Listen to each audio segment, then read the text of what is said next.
Thank you so much, Rachel, for that intro, and thanks to the CAFÉ community for having me present today during this CAFÉ University webinar. So I will be talking about how CAFÉ can help with the new National Institutes of Health Data Management and Sharing Plan. I am Julie Goldman, Research Data Services librarian at Harvard Library, which is very happy to be partnering with BU and the Harvard Chan School on this NIH funded project. So in this 30-minute session, we will describe what the new NIH data management and sharing policy entails and talk about how CAFÉ can help. So one central goal of CAFÉ is to accelerate climate change health research within the community of practice. With the growing amount of open data widely available, it often requires significant effort and expertise to process, making their reuse cumbersome, impractical, or impossible for many researchers. Therefore, if there is a lot of data, we need to manage it in a way that leads to it being useful. So overall, this concept of data management is the term used for the active and ongoing management of data through its life cycle. We see here on the slide an image of what we call the data life cycle, depicting how data moves through stages of a project. Data management aims at ensuring the timely collection of complete and accurate information and how that information is stored, documented, and released or not released to the public. Data management includes decisions that are agreed to at the beginning of a study and carried out to completion. So we are also seeing data processes become more interdisciplinary. Therefore, the CAFÉ team is made up of professionals with a variety of skills and backgrounds. So myself, as a data librarian, I work with researchers to manage their research outputs. And for research groups like CAFÉ, I provide guidance on better data management and sharing practices. So a good place to start with data management is with what we call a data management plan, because this plan should capture everything about the data from the beginning to the end. And we are now seeing these plans as a required element of grant applications. For example, here on the slide are the 6 elements that the NIH now requires in a data management plan. So in January of 2023, the NIH released a new data management and sharing policy to promote the sharing of scientific data and data reuse for scientific studies. So under this policy, NIH expects institutions and investigators to plan and budget for the managing data and sharing data, submit a DMS, data management and sharing plan, for review when applying for funding, specifically naming how, where, and when data will be shared. And then, of course, complying with the approved DMS plan if funded. Here's a quick view of the elements that must be included in a data management and sharing plan, DMS plan. So we have data types. This is the data going to be preserved and shared. Related tools, software, and code needed to access or manipulate data. The common data standards that will be applied to the data and metadata. Data preservation, access, and timelines. This will be where you're naming the repository to be used, incorporating any persistent unique identifiers, and then how and when, or when and how long data will be available. For access, distribution, and reuse considerations, this is where you include factors affecting any of those things related to informed consent or privacy and confidentiality protections. And then finally, oversight of data management is how the plan compliance will be monitored and managed, and by who on the research team. So I do want to point out that while some of this information can be standardized for research disciplines, most is going to be project specific, and taking time to create this document not only helps your funder, but it also helps the entire research team. As I mentioned for element 4 in the plan, you must name where data will be shared. So for data sharing, NIH is encouraging researchers to utilize data repositories that exemplify a specific set of desired characteristics, which have been outlined by the NIH and other funding groups.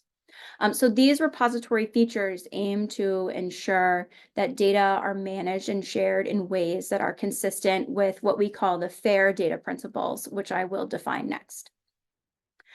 These links on the slide here are links to resources created by the NIH that can be helpful when selecting a repository. So just so everyone is familiar with the FAIR data principles, here's a quick breakdown. So the acronym FAIR stands for Findable, Accessible, Interoperable, and Reusable. So findable data should have sufficient metadata, as well as unique and persistent identifiers, like a DOI, allowing for the data to be searchable and discoverable. Accessible data has clear instructions on how someone can get access to that data, whether it is public or not. Interoperable data should be in open formats so that they can be integrated with other data and used by software applications. And reusable data should have a clear usage license, citation, and good documentation on how to use that data. So I hope you can see how data management planning, like those elements of a data management plan, can help make data fair from the start of research projects. So while planning ahead can make data fair, using those FAIR-aligned repositories take a lot of the burden off of individual researchers in actually making data fair. So there's a balance between the researchers and the repository's responsibility to accomplish all of this. Researchers know their data really well and can best organize, structure, and describe their data for other users. Repositories provide that technical infrastructure to support services for discovery, access, and curation of that research data. Therefore, both researchers and repositories have a role in meeting these FAIR principles. So now we're going to turn to talking about repositories, and I like to review the repository ecosystem so you have a full understanding of the different types here. And typically we refer to 3 types of repositories: domain-specific, generalist, and institutional. So first, domain or disciplinary repositories have a specific focus, either by data type, such as sequencing data, or by research discipline, such as cancer. These are a good first choice for researchers, and NIH really encourages their use to align with the policy. Some of these may even be required for specific types of research or by specific NIH institutes, and many are actually funded by NIH, such as the NCBI, GEO, and dbGaP. You can search for these domain-specific repositories on lists provided by the NIH and the National Library of Medicine. However, we know not every discipline or method has a dedicated repository, or there may be reasons a data set could not be deposited there, such as its size, format, or access requirements. This is where generalist repositories fill an important space in this NIH data ecosystem, allowing for material that might not have a repository home elsewhere to be shared in a way that is discoverable, reusable, aligning with the policy, aligning with those FAIR principles. So some generalist repositories only take various forms of data, and others take many different types of research outputs, from posters and presentations to software code, images, and videos. All of these research outputs are valuable products of the entire research process that researchers should get credit for, and that could be valuable to other researchers to reuse or learn from. So finally, the third type of repository is an institutional repository. Institutional repositories focus on preserving and disseminating the scholarship produced by their institution's faculty and students. Additionally, many institutions support an instance of a generalist repository like Figshare or Dataverse. So for example, Harvard Dataverse is a generalist repository serving as an institutional repository for Harvard researchers. We will focus on Harvard Dataverse because CAFÉ is utilizing it to accomplish their open data goals. Broadly, the Dataverse project is an open source web application that was created to help researchers share and preserve their data. It was developed by Harvard in 2006, but today the project is supported by a community of over 100 contributors who are actually mostly external to Harvard.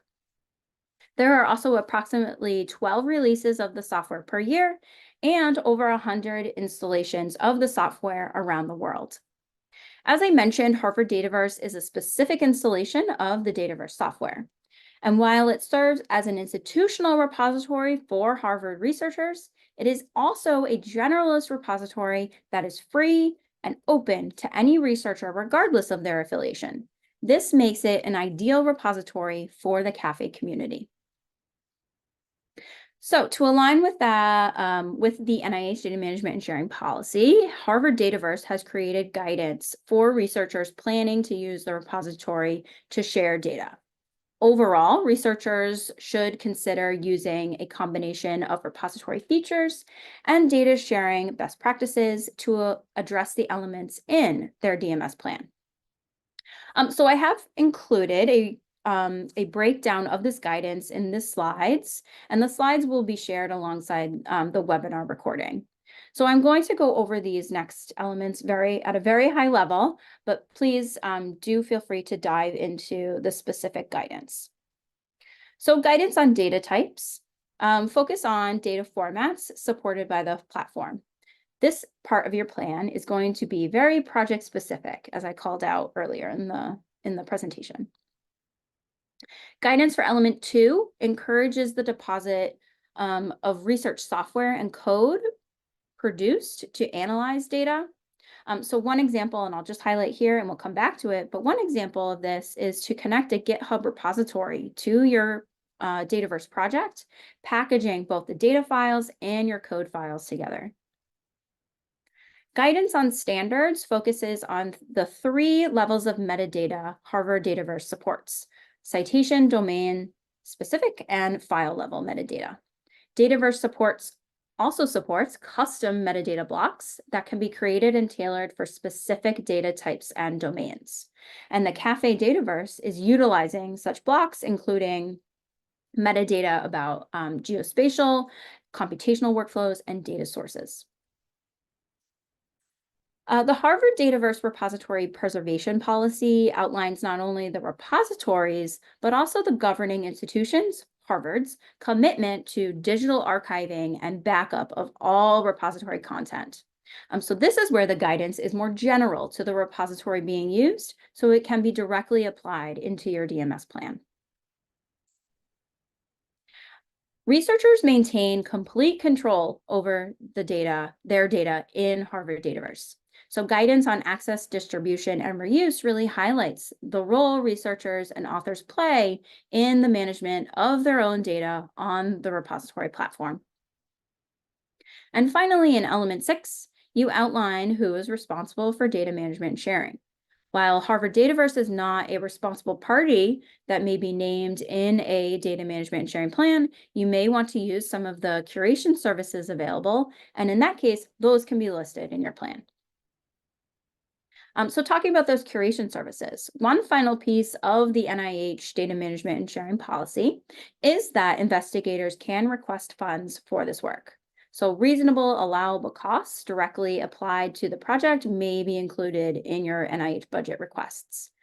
Here on the slide is a long list of allowable costs that Harvard Dataverse can support, such things like curating data, preparing metadata, de-identification of data, and large data set support. Just a bit more on those curation services. They have a chart of curation services costs to really help you with this budgeting. And these services are available to both Harvard and non-Harvard researchers. If you do want to use these services when contributing to the CAFÉ collection, you will still have to budget for these services in your individual projects. All right, so Harvard Dataverse and Harvard Library are supporting the CAFÉ and recommended data management and sharing practices. Therefore, CAFÉ is leveraging Harvard Dataverse and encouraging the entire community to contribute to the Climate Health CAFÉ Dataverse collection. Additionally, we have established a community GitHub organization to share code, examples, and tutorials on working with common data formats and sources. We are also continually creating standard operating procedures for data processing, integration, harmonization, and analysis with code and tutorials. All of these, the Dataverse, GitHub, standard operating procedures, will really facilitate reproducibility and reusability for climate and health data. So here is a look at that Climate Health CAFÉ Dataverse collection. Right on this page, you'll see that there are instructions for use and tutorials are available to help you get started navigating the Dataverse and navigating this collection. And you'll also notice that you have the ability to create your own sub-collection within this collection. So we see here a placeholder for your sub-collection as well as one for NSA PH. Here's a look at an example data set in the Harvard Dataverse collection that already has multiple downloads. So on Harvard Dataverse, it is very clear how you can access the data files, either for direct download or data analysis in the browser with Binder. As another note, want to mention that only de-identified data can be shared on Dataverse for direct public download. So any sensitive data should not be shared in Dataverse. You do have the ability to restrict file access or host a metadata-only record with the data stored somewhere else. And then there's a process that users can go through to get access to that data if they would find it useful. There are also sections for this data set, including the files, the metadata, the terms of use, and versioning. We also see that this is an updated version 2.1 of this data, and this is very clearly on our landing page here, right next to all the citation metadata. So let's take a look at this records metadata.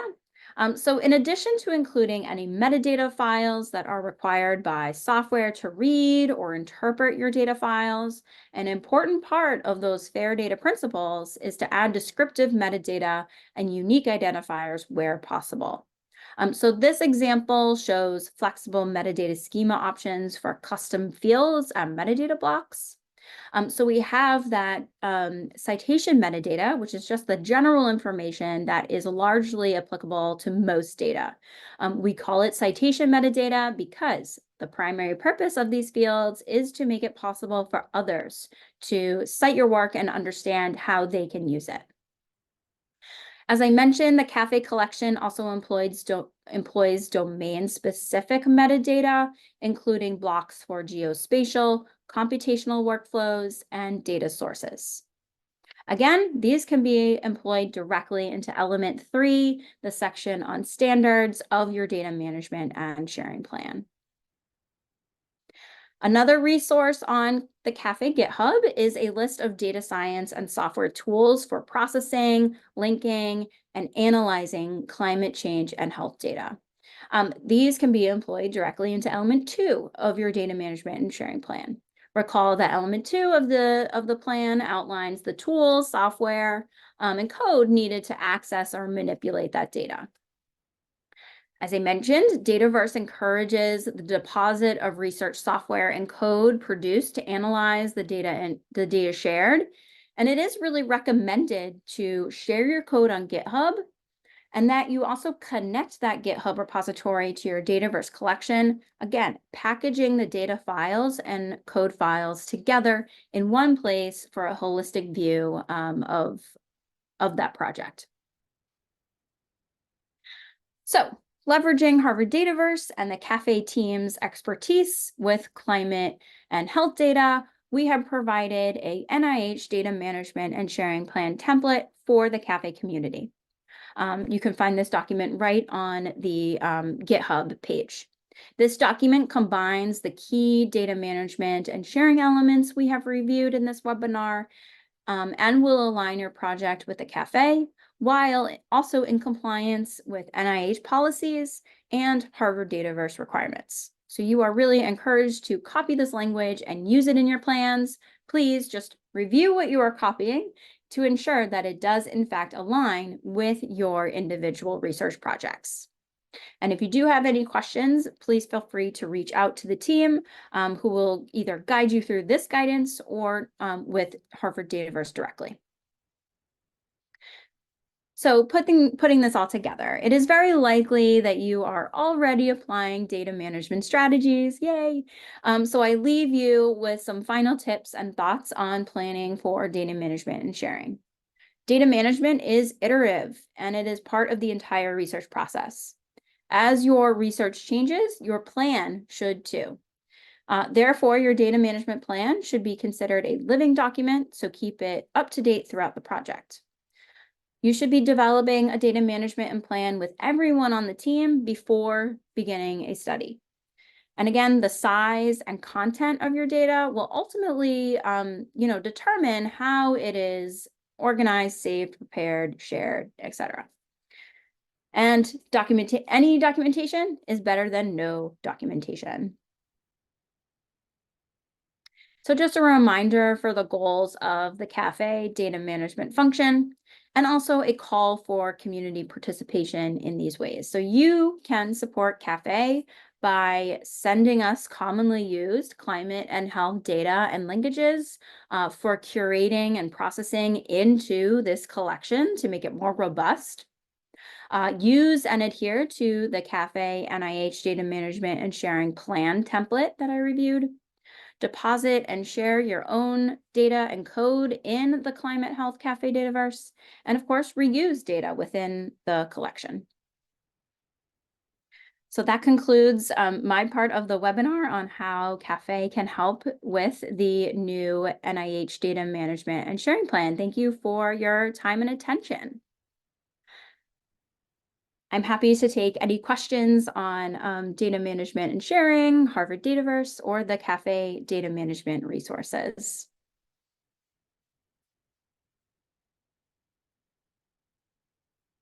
Great, so I do see one question coming up in the chat.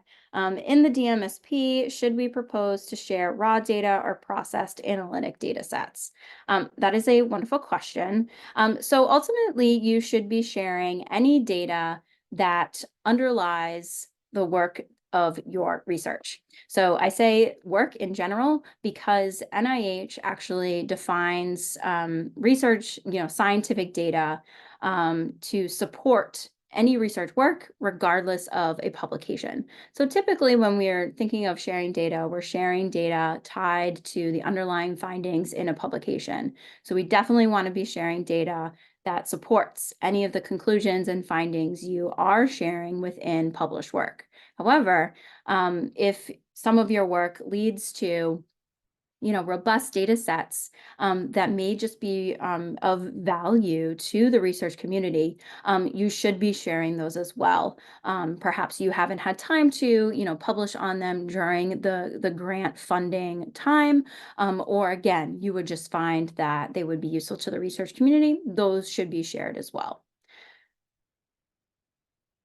Thank you so much, Julie. That was a really great discussion about this how CAFÉ and the Harvard Dataverse can support the data management sharing plan requirements of NIH and other organizations. So NSF, the Health Effects Institute, other funders are increasingly having similar requirements.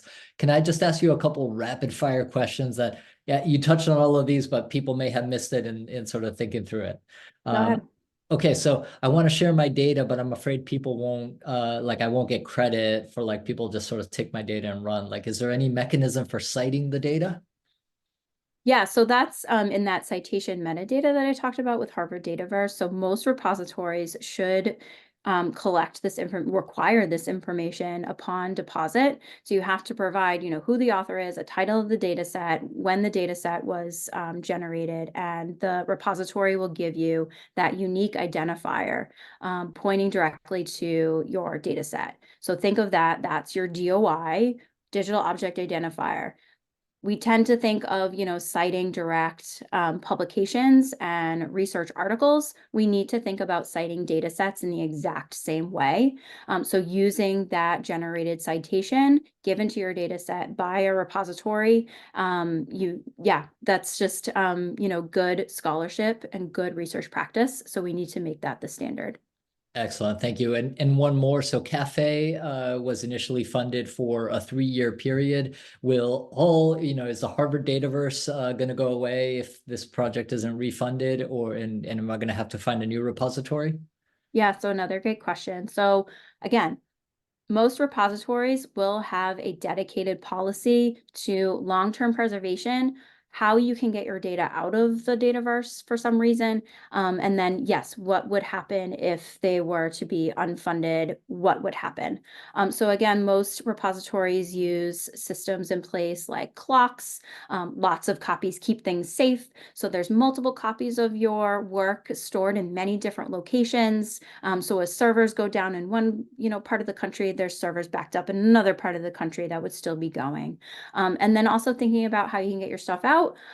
You always want to make sure that you can re-download, right, any of your files in good file formats. But then also thinking about where do I store my data for the long term in another location to comply with any data retention requirements that a funder may have. So for example, here at Harvard, we have a data retention requirement for 7 years. That means a researcher must retain a long-term copy of their data, whether or not it's shared in a repository or not, so that you have that copy in case you do want to put it in a repository or your funder comes looking for it at any time. Great, great. But yes, be sure to look for those preservation policies when choosing a repository, and that is one of those outlined desirable characteristics that NIH has outlined. Super, thank you. And just to be super clear, the Dataverse has existed long before CAFÉ came around, and we expect it to be, in existence essentially in perpetuity. So completely, the Dataverse is funded independently of CAFÉ. A couple of great questions in the chat that I'll let you tackle. So what kind of data can be shared? We are doing research dissemination through creative work. So does it sort of just have to be highly spatial data with like specific data types, or really anything you can upload, you can share?